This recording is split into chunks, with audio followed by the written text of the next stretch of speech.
Tuloy nila kuya yung kamote na harvestin.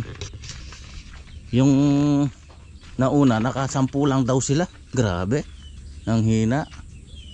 May laman naman kaso maraming ano, yung bitak. Yun sila oh, puntahan natin. Yung kay kuya dito, yung bandang taas, malaki naman yung laman eh, good na yung size eh, kaso yun nga, ang daming bitak. Tara puntahan natin. Baka may deliver ko yung wardrobe mamaya. Message ko muna yung nagpagawa kung available siya. Pag hindi baka sa Friday na. Grabe, tuyong-tuyo pa rin yung palaisdaan dito oh. Na ano yung ulan ngayon? July na, wala pang gaanong ulan. Nag-uulan lang parati nung May. Itong June na to, kakunti nung ulan. Dati-rati may tubig na yung palaisdaan niya. Ganyan oh, tuyo. Yun oh. Kaya pala hindi muna tinatrabaho nung nagtatrabaho natin yung ano, yung lupa doon na nakasanla sa akin. Wala pa raw ulan. Saglit lang naman yun eh, pagka ipin-repair. Malit lang ba? Kulang na yung mga ano, saba. Pwede nang tirahin.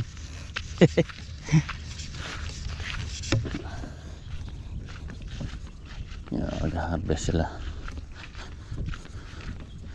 Akala ko kanina tatayo sila ng pilapil.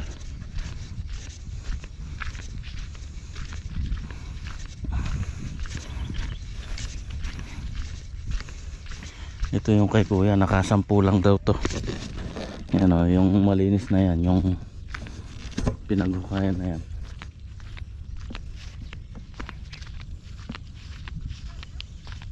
Ang hina.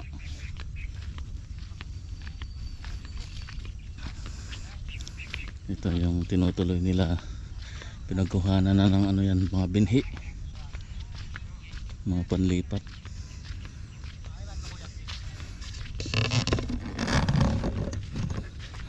Yung si Juno,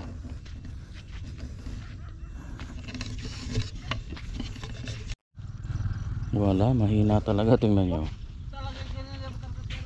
walang laman talaga banda rito. Dito lang meron oh. Kalagad ng kalagad ne. Bomba. Pero yung ano nito, yung baging niya napakakapal.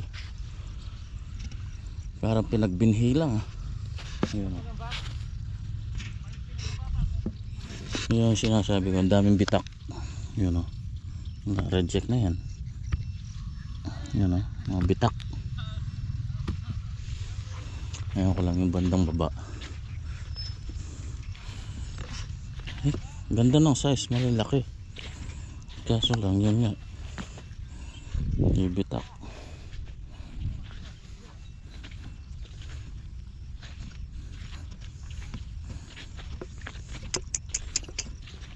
Dito medyo meron na yan.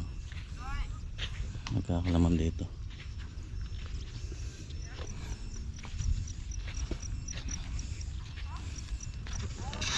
Dahil pa naman mga taga-sipa. Ngayon kumukuha sila ng ano, baging sasakay doon sa truck. Pakain sa ano, baka.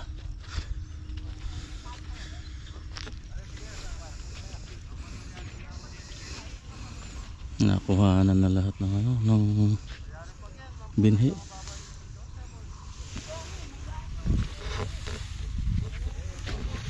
Ang dalang ng laman.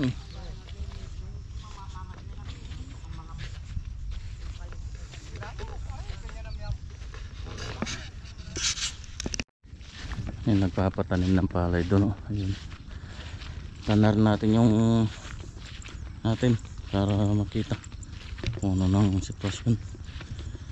Hindi pa malinis ah.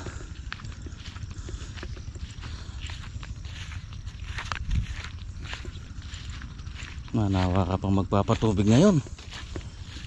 Wala pang gaanong ulan.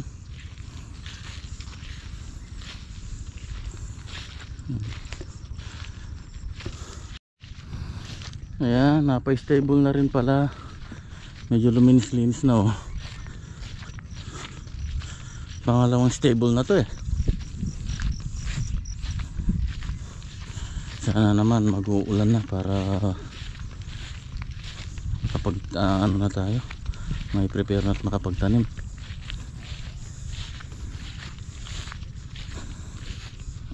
Ayan oh. Pilapil, napakakapal ng damo.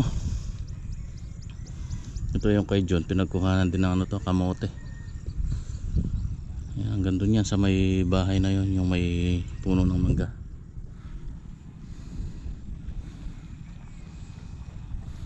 Saglit lang naman to, kakunti lang nito, kalahating hektarya lang yan. Ito yung pinakamuhon nyo.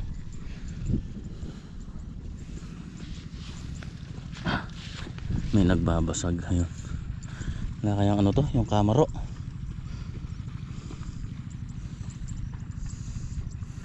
Isa lang yung nag-ano, susuyod. Okay, tara na, tara na. Yeah.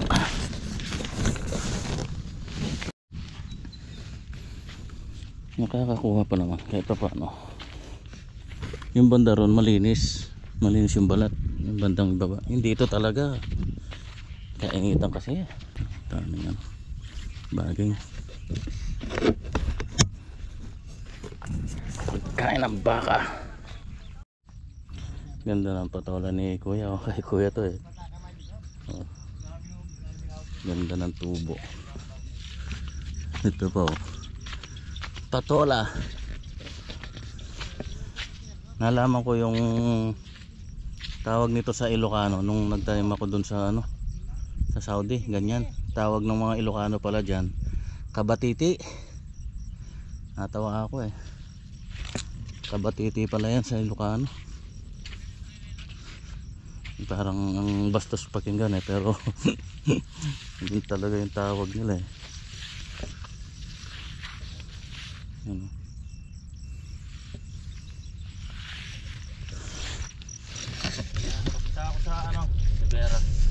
Yung project natin, dalawin natin baka nailagay na yung sliding door. Time check tayo, mag-alas 10. Tapos pagkatapos ko doon, tutuloy ako ng Magalang. Bibili ako ng binhi na palay. Nagpapabili si ano, yung tatrabaho natin, ipupunla daw. Nakalimutan lang sabihin sa akin ni kuya eh, no? Sinabi na pala nung ano pa, nung isang araw pa. Ano lang naman, 20 kilos yung isang sako na maliit. Konti lang naman yun eh. Kalahating hektarya lang yun. Dito na tayo sa may Cathy Street. Ayan na. Dito ako sa likod dumaan. Umikot ako.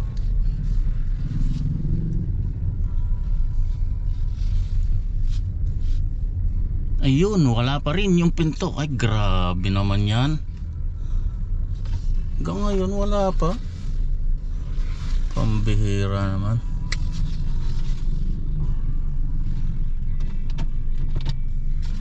Nakakang tao ah. Andun pa rin yung tolda eh.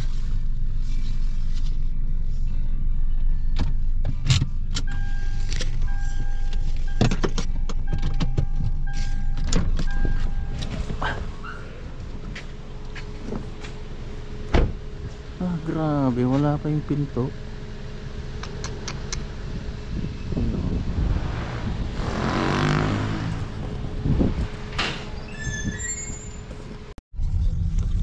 Ay nako, grabe naman yung mga gumagawa ng pinto na yan. Kung alam ko lang kay Boss Josar ko na pinatira eh. Hindi kay Boss Josar din naman tatagal ng ganyang ilang araw na. Merkulis na tayo ngayon, sinukat yun Friday. O tama, Friday pa sinukat yun, ilang araw na oh. Okay.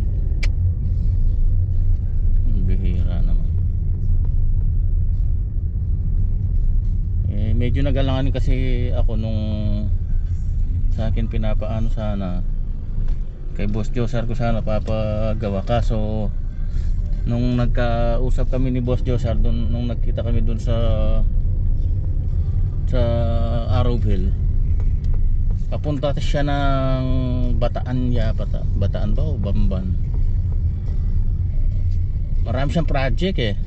Yung mga tao niya busy din eh, kaya nag-alangan ako na baka hindi nila maisingit din dahil marami silang gawa eh, isang piraso lang naman to.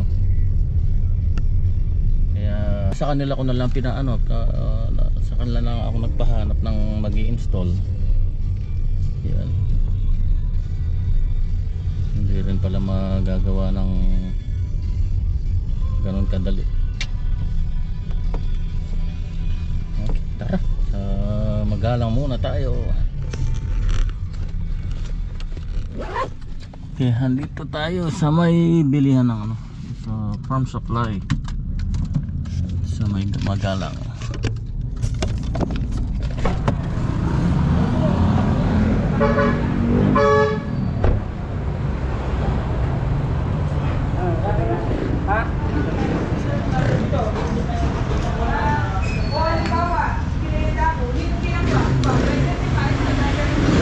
Ating ko pong binimpala eh? Wala na po. Aroy, wala na.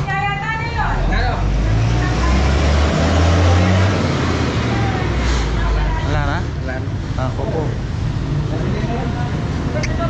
Wala na daw. Tingin tayo dito kay Bengko.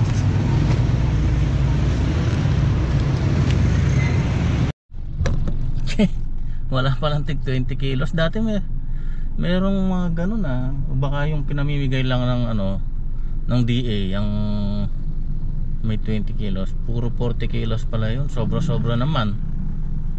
1.8 daw, 1.8. Hanap na lang tayo siguro doon yung mga nakakuha ng sobra-sobra sa ano, sa DA. Tanong-tanong na lang tayo. Good morning. Wala eh. Di-deliver tayo ng wardrobe. Ito, naisakay na namin ni Mahal. Oh. Ang ganda-ganda. Quality. Yan, gawanda ni Boy syempre. Mag-ano niya nito. Kapag tumatakbo, gaganon-ganon yan.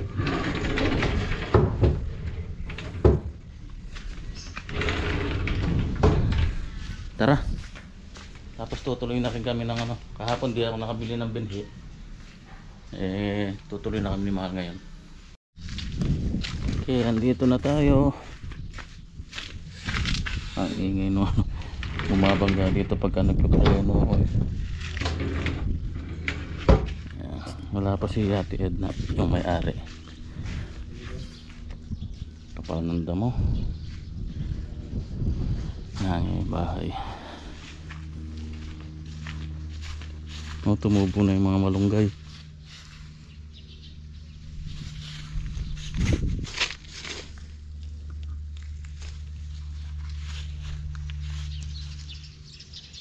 Tanim tayo dito ng ano, tanglad. Ay dala kaming tanglad tsaka isang native, ayun oh.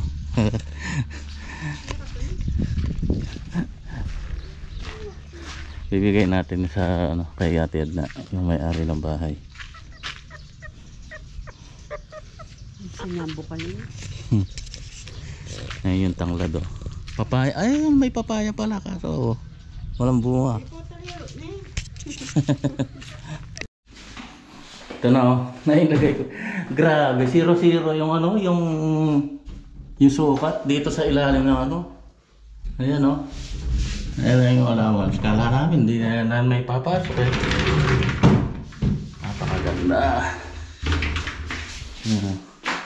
Tapos dito yung kanyang study table. Sakto lang. Tapos gagawin natin siya ng maliit na side table. Kahit yung dalawang drawer.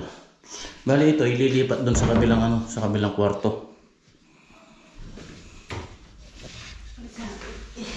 Dito ililipat. Wala makanya naman na kulay. Wala bukado na eh. O mag-reflect mo. Dark yung model. Oh, mas dark lang yan ano. Halos kasi, maano lang to, glossy lang. Ayun, ay semi-gloss lang eh. Ayun oh.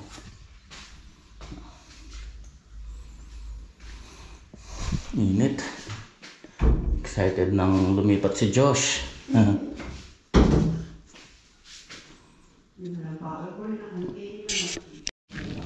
Ito lang medyo hassle pagka nagpapagawa dito yung pagkuha ng mga construction permit na ganyan.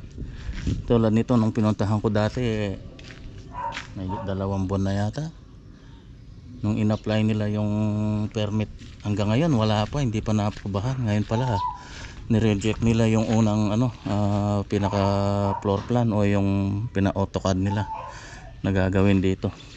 Gusto nila may drawing lang kasi yon na perspective, tapos may mga details lang na konti. Wala siyang floor plan, kaya ni-reject nila. So ngayon gagawa na naman panibago, i-apply na naman ulit. Tara, hihintay na naman ng matagal. Ito nung nakuha, ano lang to, bare finish lang pala. Pagka pasok mo wala na, ikaw nang bahalang magpalagay ng mga partition, mga ceiling, flooring. Rough lang yung flooring niya eh.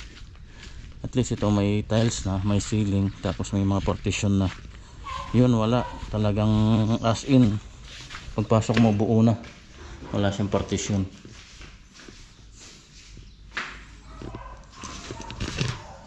Pero iba yun, ibang type yun eh, hindi kamukha nito.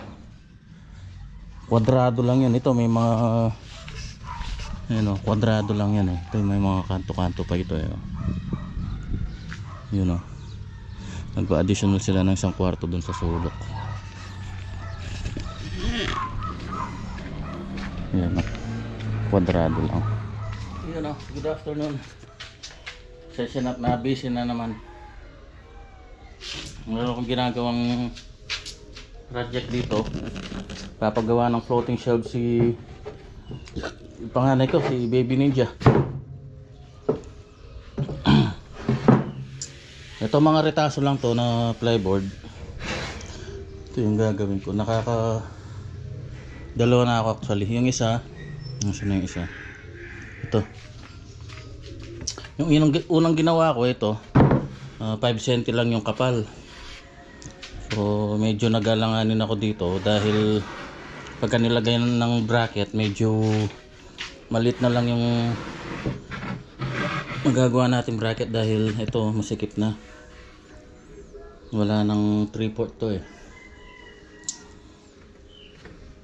So ginawa ko, ito yung bracket pala nito na ginawa ko.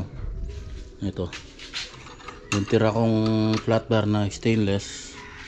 Bali ito i-screw sa wall, i-screw ng ganyan, tapos isusuksok lang ito. Yan, ganyan. So parang tingin ko parang medyo mahina to dahil manipis, kaya nilakihan ko itong itong sumunod na ginawa ko. Ginawa kong 10 cm, dinoble ko. So para mas malaki yung niya dito, yung may lalagay natin na bracket. Ayan. Para mas makapal tingnan. Ayan.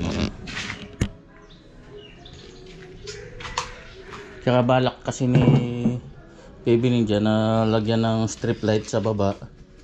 Tapos parang magkakaroon pa yata ng secret na secret shelf sa loob.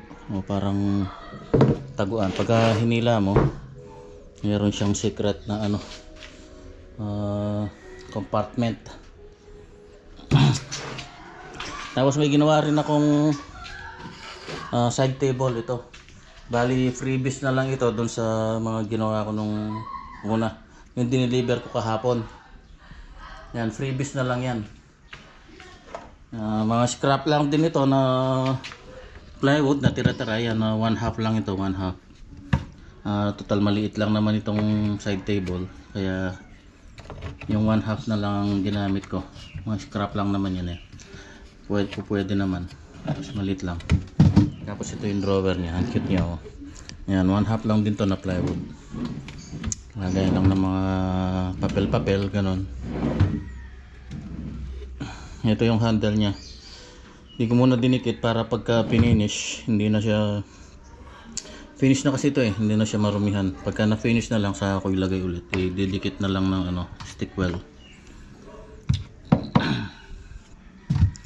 So yan, saka ako na i-finish to pagka nag-finish tayo ng maramihan.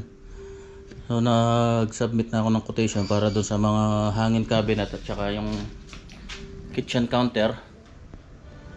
So na-approve na. Baka bukas bibili na ako ng mga materyales na kailangan para doon, para maumpisahan na rin natin.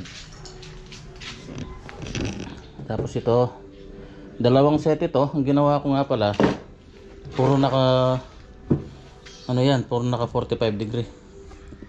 Yan o. Ito, para hindi na tayo maglisto at para malinis tingnan. Ayan naman o. Ayan o. Yan. Naka 45 yan paikot. Tinilt ko lang yung saw blade ng 45, tapos yan. Ko na to. Tinabas ko na. So dalawang set pa lang itong nagagawa ko. Ito pangatlo ito. Kaso kulang pa, wala pa yung mga pang siding nya. Ito ilalagay ko na lang to dito sa taas ng aming TV.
Yan o. Napaka-precise. Yung plyboard oh. Ako.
Okay, ito na oh. Na ano ako na, partial ko ng ano, masilya, yung mga pinagpakuhan, yung body filler. Tingnan nyo naman oh. Parang walang dugtungan oh, parang buo. Ayan, dahil naka 45 degree yan. Oh.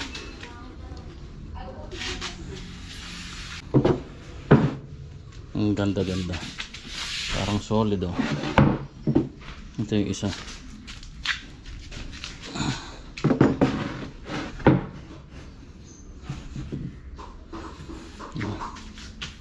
Hindi mo mahalata yung dugtungan niya eh, oh.